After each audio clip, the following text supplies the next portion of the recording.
எப்படி தெரியப்படுத்துவார் பாருங்க. ஏசாயா 55:11 வாசிங்க. அப்படியே என் வாயிலிருந்து புறப்படும் வசனமும் இருக்கும், அது வெறுமையா என்னிடத்திற்கு திரும்பாமல் அது நான் விரும்புகிறதை செய்து நான் அதை அனுப்பின காரியமாகும்படி வாய்க்கும். ஆமா, உங்ககிட்ட அவரு நான் கொடுப்பேன்னு ஒரு வாக்குத்தத்தம் கொடுத்துட்டாருன்னு வச்சுங்க, அவ்வளவுதான். அது மலையே இடிஞ்சு விழுந்தாலும் அது உங்க வாழ்க்கையில நிறைவேறிதான் ஆகும். அல்லேலூயா. வானமும் பூமியை ஒழிந்தாலும் என் வார்த்தைகள் ஒரு நாளும் ஒழிவதில்லை. நல்லா கவனிச்சு பாருங்க. ஏசப்பா உங்களுக்கு வாக்குத்தத்தம் கொடுத்துனாரா, அதை செஞ்சே முடிச்சிருவார்.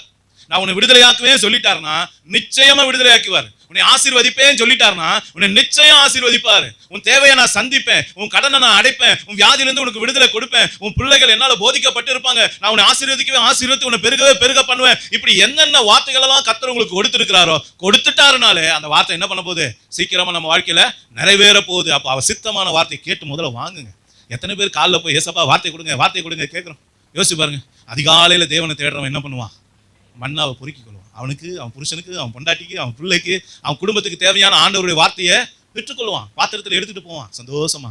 அதிகாலையில தேடாதவன் எதையுமே பெற முடியாது. யோசிச்சு பாருங்க. ஒரு வார்த்தை மேல இருந்து விழாது. யோசிச்சு பாருங்க. அதிகாலையில தேடுங்க, உங்களுக்கு உண்டான வார்த்தை வரும்.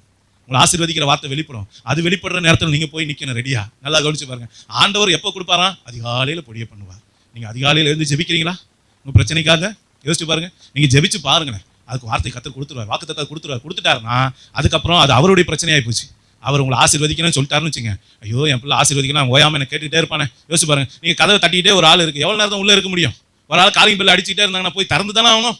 யோசிச்சு பாருங்க. அந்த மாதிரி நீங்க அதிகாலையில் எப்போதும் போய் ஏசப்பாவுடைய சமூகத்துல போய் முட்டி அழுதுகிட்டே இருந்தீங்கன்னா அவர் என்ன பண்ணுவார், இந்த பிள்ளை ஓயாம அழுகுது, சீக்கிரமா அதுக்கு அற்புதம் செய்யணும், அதிசயம் செய்யணும், அவர் என்ன பண்ணுவாரு, வேகமா வந்து கதவை திறக்க ஆரம்பிச்சிருவார். யோசிச்சு பாருங்க.